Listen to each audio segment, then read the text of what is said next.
ममता बनर्जी के राज में बंगाल जल रहा है और ऐसी मुख्यमंत्री का मुख्यमंत्री एक होना ही गलत बात है। और हारी भी मुख्यमंत्री, मुझे तो नहीं लगता कि उन्हें मुख्यमंत्री पद से खुद ही इस्तीफा दे देना, कि उनको हार बर्दाश्त नहीं हो रही, वो स्वीकार नहीं कर पा रही, वो हारी भी मुख्यमंत्री। और सच तो यही है, जितनी जल्दी स्वीकार कर लेंगे तो उन्हीं के लिए अच्छा है, नहीं तो फिर जिस मर्जी का दरवाजा खटखटाए, सारे कोर्ट क्या इससे ऊपर सुप्रीम कोर्ट में भी जाएं, लेकिन हारी भी मुख्यमंत्री तो वो हैं और रहेंगी। कहीं ना कहीं ममता बनर्जी एक खास धर्म के साथ जुड़ती हुई दिखती हैं और जो वोट हैं उनको वही वाली वोट बैंक वाली राजनीति कर रही है। वो क्या चाहती हैं? वो सिर्फ बंगाल को मुझे लगता है हिंदुस्तान से अलग ही करना चाहती है, क्योंकि देखिए बहुत सारे जो लोग थे वो आज छोड़ छोड़ के पलायन कर रहे हैं, हिंदू परिवार स्पेशली वहां से पलायन कर रहे हैं। क्यों कर रहे हैं? 46 दिन हो चुके हैं ममता बनर्जी को वेस्ट बंगाल में मुख्यमंत्री बने हुए, पर उसके बावजूद भी ममता बनर्जी नंदीग्राम से जिस तरीके से हारी थी उस हार को शायद भुला नहीं पा रही हैं और इसी सारे मामले को लेकर आज वो कलकत्ता हाई कोर्ट में पहुंच चुकी हैं। जी बिल्कुल, देखिए अगर उनको ये लगता है कि ये उनकी हार नहीं है, जो कि उनको स्वीकार कर लेना चाहिए, तो फिर मुझे लगता है फिर उनकी जो जीत जो बंगाल में उनकी सीटों उनको मिली है, मुझे लगता है फिर वो भी झूठी है। क्योंकि अगर उनको ये लगता है कि ये गलत मतलब दिखाया जा रहा है, सीटें उन वोट ज़्यादा मिली थी लेकिन दिखाया कम जा रहा है, तो मुझे लग रहा है फिर तो ये भी झूठा है सारा कुछ कि वो जीती हैं। तो ये उनको जीत जो हार जो है वो बर्दाश्त नहीं हो रही, क्योंकि जगह जगह थू हो रही। हारी भी मुख्यमंत्री, पहली कोई मुख्यमंत्री हैं जो अपनी सीट से हार कर मुख्यमंत्री बनी है, तो ये उनके लिए एक बहुत ही शर्मनाक बात है। क्योंकि बार बार ये कहा ही जाता है ये हारी भी मुख्यमंत्री हैं, तो हार उनको बर्दाश्त नहीं हो रही और वो सोच रही हैं कि किसी भी तरीके से कैसे भी करके मैं भाजपा के कार्यकर्ताओं को वहाँ से मरवाऊँ, कुछ लड़कियों की रेप करवाऊँ, या जिस तरीके से भी मैं अराजकता फैला सकती हूँ वो सारे काम वो कर रही हैं जो एक मुख्यमंत्री को कभी नहीं करने चाहिए, और हारे हुए मुख्यमंत्री को तो सोचना भी नहीं चाहिए। यहाँ पर यह भी बात है कि अगर इतना ज़्यादा मार्जिन से जीते भी नहीं थे शुभेंदु अधिकारी ममता बनर्जी से, लगभग 1953 सीटों का फर्क था, पर उसके बावजूद भी ममता बनर्जी इस तरीके से क्यों कर रही हैं? देखिए उनको वही तो कह रही हूँ कि इतना गैप होने के बावजूद भी जो उनके अंदर डर है ना, कि हर विपक्ष में हर जगह यही चर्चा है, सब मीडिया में चर्चा है कि वो हारी हुई मुख्यमंत्री हैं, तो उनको हार बर्दाश्त नहीं हो रही। आप खुद देखिए वो हारने के बाद उन्होंने जो हाल किया है आज बंगाल में, वो जनता के सामने है कि जनता त्राहिमाम कर रही है। वहाँ पर लड़कियाँ तो ऐसे घबरा के घर से बाहर निकलने से पहले सोचा जाता है कि बाहर निकले ना निकले, और गलती से अगर किसी भी महिला के परिवार का कोई परिजन रहा हो भाजपा में, या भाजपा का कार्यकर्ता रहा हो, या भाजपा को उन्होंने कभी सपोर्ट किया हो, तो बस उनकी तो शामत आ जाती है, वो तो पछता रहे हैं। मतलब आज जो है ममता बनर्जी के राज में बंगाल जल रहा है और ऐसी मुख्यमंत्री का मुख्यमंत्री एक होना ही गलत बात है। और हारी भी मुख्यमंत्री, मुझे तो नहीं लगता कि उन्हें मुख्यमंत्री पद से खुद ही इस्तीफा दे देना चाहिए। इलेक्शन कमीशन की तरफ से भी मना कर दिया गया था जब ममता बनर्जी ने कहा था कि इन सारे वोटों की नंदीग्राम में जो दबाव बनाया गया था, घूस दी गई थी, पैसे दिए गए थे, और उसके बाद जो जनगणना है, मतगणना है, फिर से होनी चाहिए। इलेक्शन कमीशन की तरफ से मना कर दिया था, पर उसके बावजूद भी इस तरीके से बार बार कोर्ट का दरवाजा खटखटाना कहाँ तक सही है? देखिए उनकी मर्जी है, कोर्ट का दरवाजा सबके लिए खुला है, खटखटाती रहे जितना मर्जी खटखटाती रहे। लेकिन मिलेगा ममता बनर्जी को? क्या मिलेगा हारी हुई को? क्या मिलेगा हारी हुई को? हाँ मिलेगा, हार मिलेगी, बस यही मिलेगा। चाहे 100 बार खटखटाएं, चाहे 110 बार खटखटाएं, जब हारी हैं तो हारी हैं, उसे स्वीकार कर लेंगी तो बहुत अच्छी बात है, नहीं स्वीकार करेंगी तो फिर उनकी मर्जी है, क्या कर सकते हैं हम तो यही कहेंगे भगवान उन्हें सद्बुद्धि दे। और जो उन्होंने बंगाल में जो नाश कर रखा है, जो आतंकवाद फैला रखा है, मैंने आपको कई बार पहले भी कहा कि जैसे बगदाद जल रहा था, अब ममता दीदी के राज में ये बगदादी बनी हुई है, ये बंगाल को जला रही हैं। यहाँ पर यह भी बात है कि ममता बनर्जी जिस तरीके की चीज़ें कर रही हैं कि वहाँ की जो राज्यपाल हैं वो भी दिल्ली में 3 दिन के दौरे के लिए आए हुए हैं, तो ये कहती हैं कि वापस मत भेजो, हमें नहीं चाहिए राज्यपाल। इस तरीके से क्यों कर रही हैं? राज्यपाल की अपनी जिम्मेदारी है, वो जिम्मेदार निभा रही हैं, फिर कहती हैं कि वापस नहीं चाहिए हमें। बिल्कुल, वो राज्यपाल जी को तो मतलब राज्यपाल को ऐसे समझ रही हैं जैसे कि उनके नौकर हैं, मतलब कुछ भी वो कह सकती हैं। और प्रॉब्लम ये है कि राज्यपाल अगर देखने जाते हैं, किसी जनता के पास जाते हैं जहाँ पर लोग मतलब रो रहे हैं, करहा रहे हैं, दिखा रहे हैं कि देखिए हमारे साथ क्या किया जा रहा है, टीएमसी के गुंडे हमारे घर घुसते हैं, मारते हैं, मारपीट करते हैं, या हमारी लड़कियों के साथ छेड़छाड़ करते हैं, अगर धनखड़ साहब वहाँ देखने गए हैं तो इनको क्या तकलीफ है?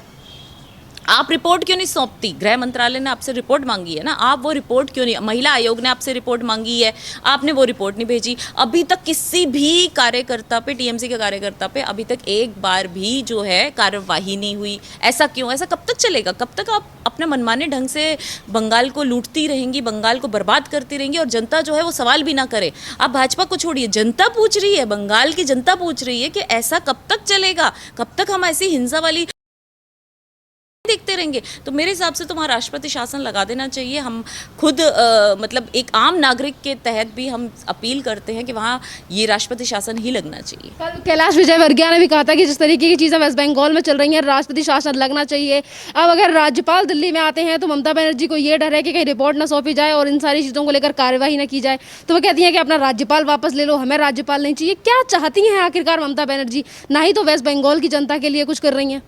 वो क्या चाहती हैं? वो सिर्फ बंगाल को मुझे लगता है हिंदुस्तान से अलग ही करना चाहती है, क्योंकि देखिए बहुत सारे जो लोग थे वो आज छोड़ छोड़ के पलायन कर रहे हैं। हिंदू परिवार स्पेशली वहाँ से पलायन कर रहे हैं। क्यों कर रहे हैं? इसके पीछे क्या कारण है? इसके पीछे यही कारण है कि कहीं ना कहीं ममता बनर्जी एक खास धर्म के साथ जुड़ती हुई दिखती हैं और जो वोट हैं उनको वही वाली वोट बैंक वाली राजनीति कर रही है, जिसमें आम लोगों को जो मर्जी करा जाए, मारा पीटा जाए, कुछ भी करा जाए, लेकिन उनके खिलाफ कोई आवाज़ नहीं उठनी चाहिए। जो आवाज़ उठेगी उसे दबा दिया जाएगा। ये वो विलन बनी हुई है जो खुद डायलॉग बोलती हैं, जो डर गया सो मर गया। तो जो डर गया सो मर गया, आप गब्बर बनी हुई हैं, मतलब आप शोले के गब्बर की वो बनी हुई हैं कि हाँ आपने जो कह दिया वही आपका ही शासन वही चलेगा। भैया वो जमाने चले गए राजा महाराजाओं वाले। अब इस देश में लोकतांत्रिक देश है, इसमें हर किसी को अपनी बात कहने का भी हक है और अपनी मर्जी से स्वेच्छा से किसी भी पार्टी के किसी भी कार्यकर्ता को चुनने का भी हक है। इसका मतलब अगर कोई टीएमसी को नहीं चुनेगा तो टीएमसी के गुंडे जाके उसको मार देंगे। वेस्ट बंगाल में हिंसा हुई उसको लेकर तो ममता बनर्जी किसी कोर्ट का दरवाजा नहीं खटखटाती हैं, बल्कि इसके लिए तो वहाँ के लोग कहते हैं कि जांच होनी चाहिए। उन लोगों को जांच के लिए भी, जांच जब करने जाते हैं गृह मंत्रालय की तरफ से लोगों को भेजा जाता है, उन लोगों को जांच भी करने नहीं दी जाती।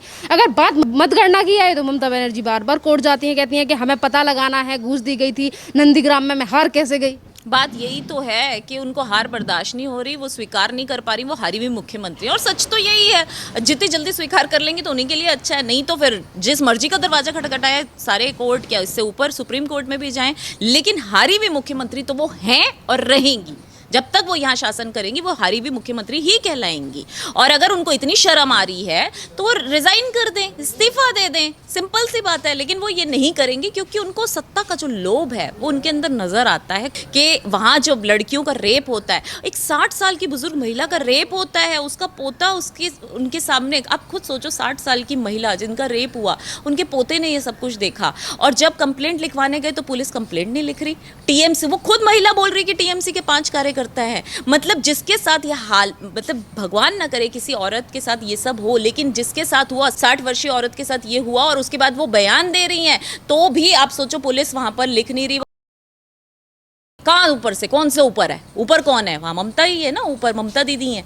तो ममता दीदी ने जो वहाँ अराजकता फैला रखी है, उनका एक एक उन्हें अपने इसका हिसाब जो है वो जनता उनसे मांगेगी। और मीडिया को भी पूछने चाहिए ऐसे सवाल। बिकी हुई मीडिया है जिसको कोई मतलब नहीं कि ममता दीदी के वहाँ टीएमसी के गुंडे 60 साल की औरत तो क्या कल को 80 साल की औरत के साथ भी रेप कर देंगे, वो मीडिया वाले नहीं दिखाएंगे क्योंकि वो बिके हुए चैनल है ममता दीदी के हाथ से। मैम 95 साल की एक महिला थी, गोपाल मजूमदार की माँ, उनकी तक मृत्यु हो गई थी, उसको लेकर तक सवाल नहीं पूछे गए थे। ये भी बात है कि जिस तरीके से लगातार वेस्ट बंगाल में रेप हो रहे हैं, लोगों को मारा जा रहा है, परिवार, हिंदू परिवार जो हैं उन्हें पलायन करने के लिए मजबूर किया जा रहा है। और कल ममता बनर्जी कह रही थी कि हालात सामान्य है, कोई हिंसा नहीं हुई वेस्ट बंगाल। हाँ, तो उनको ही सामान्य लगते हैं ना। वो वाली बात ही है कि आप देखिए चाइना में अंदर ही अंदर बहुत कुछ होता रहता है, कोई भी रिपोर्टर बाहर न्यूज़ आती नहीं। जो चाइना चाहता है, जो शी जिनपिंग चाहते हैं, वो न्यूज़ बाहर आती है। तो ऐसे ही ममता बनर्जी का हाल है, जो ममता बनर्जी चाहती हैं वो चीज़ बाहर आती है, वरना बाहर आने नहीं देते। और जो ऐसी, क्योंकि सोशल मीडिया है, कोई भी वीडियो बना के जब वायरल होता है, जब दिखता है, मतलब जिसका रेप हुआ वो दिख रहा है, डॉक्टर्स ने भी कह दिया कि हाँ इसको 5, मतलब इस महिला के साथ 5 लोगों ने दुष्कर्म किया है, उसके बाद भी लोगों टीएमसी के कार्यकर्ताओं पे कोई एक्शन नहीं होता। इसे क्या कहेंगे? इसे गुंडाराजी कहेंगे ना। इसे तो बगदाद बना दिया इस बगदीदी ने। यही प्रॉब्लम है कि इन्हें रिजाइन कर देना चाहिए और अपनी हार स्वीकार कर लेना चाहिए कि आप एक हारी हुई मुख्यमंत्री हैं। आप हारी थी, लेकिन ठीक है, आपकी पार्टी में आपकी गुंडागर्दी की वजह से आपके बाकी के कार्यकर्ता, जो आपके बाकी के लीडर्स है, विधायक है, उन्होंने आपको मुख्यमंत्री मान जरूर लिया, लेकिन आप मुख्यमंत्री के काबिल नहीं है क्योंकि अब हारी हुई हैं। ये बात तो उनको स्वीकार करनी पड़ेगी। हार गई है ममता बनर्जी नंदीग्राम में शुभेंदु अधिकारी से, और कोई भी सवाल पूछा जाता है शुभेंदु अधिकारी को लेकर ममता बनर्जी से, ममता बनर्जी जवाब नहीं देती शुभेंदु अधिकारी को लेकर। तो जवाब क्यों देंगी? जिससे हारी है उनको प्रॉब्लम ही है। तो बड़े उन्होंने ठोक ताल के कहा था कि मैं शुभेंदु अधिकारी को यहीं से ही हराऊंगी, इसी जगह से हराऊंगी, नंदीग्राम से ही हराऊंगी। अब प्रॉब्लम ये है कि वहीं से खुद हारी हैं कि क्या मुंह लेके जाए वहां पर कॉन्स्टिट्यूएंसी में, लोगों के सामने रूबरू कैसे हों। इसलिए बार बार यही बात को दोहराया जाता है कि ये गलत है, गलत है, गलत है। अगर ये गलत है कि आप वहां नहीं हारी, तो ये भी गलत है कि आपकी पार्टी वहां नहीं जीती।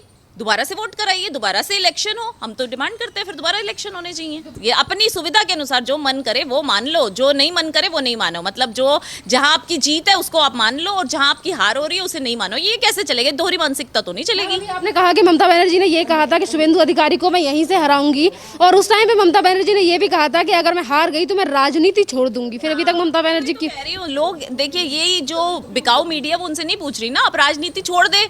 लेकिन सत्ता का लोभ है भाई, कैसे छोड़ सकती हैं? सत्ता का लोभ ही तो उनको लेके आया है यहाँ पर। जो वो अराजकता फैला रही हैं, जो हिंसा फैला रही हैं, औरतों की इज्जतें वहाँ लुटवा रही हैं, तो यही तो उनको सत्ता का लालच है। बस वो तो छोड़ेंगी नहीं कभी भी ये पद नहीं छोड़। कहने और करने में बहुत फर्क होता है। हमारी पार्टी की कहना और करना सेम है, लेकिन बाकी पार्टियों का आज ये हाल है। कोई भी विपक्ष पार्टी ले लो, कथनी और करनी में इतना जमीन आसमान का फर्क है, निकल आता है। इलेक्शन से पहले आप लोग, तो मैं कहती हूँ कुछ मीडिया वाले ऐसे बनाओ, इलेक्शन से पहले इलेक्शन के बाद तो बहुत सारे लोग निकल के आएंगे, उनके चिट्ठे निकल आएंगे। राहुल गांधी हो, ममता बनर्जी हो, सीपीआईएम हो, कोई और हो, ये लालू प्रसाद हो, ये हो, वो हो, सब निकल आएंगे उनके सच सामने। इलेक्शन से पहले, इलेक्शन से बाद, ये जरूर दिखाइएगा। धन्यवाद मैम।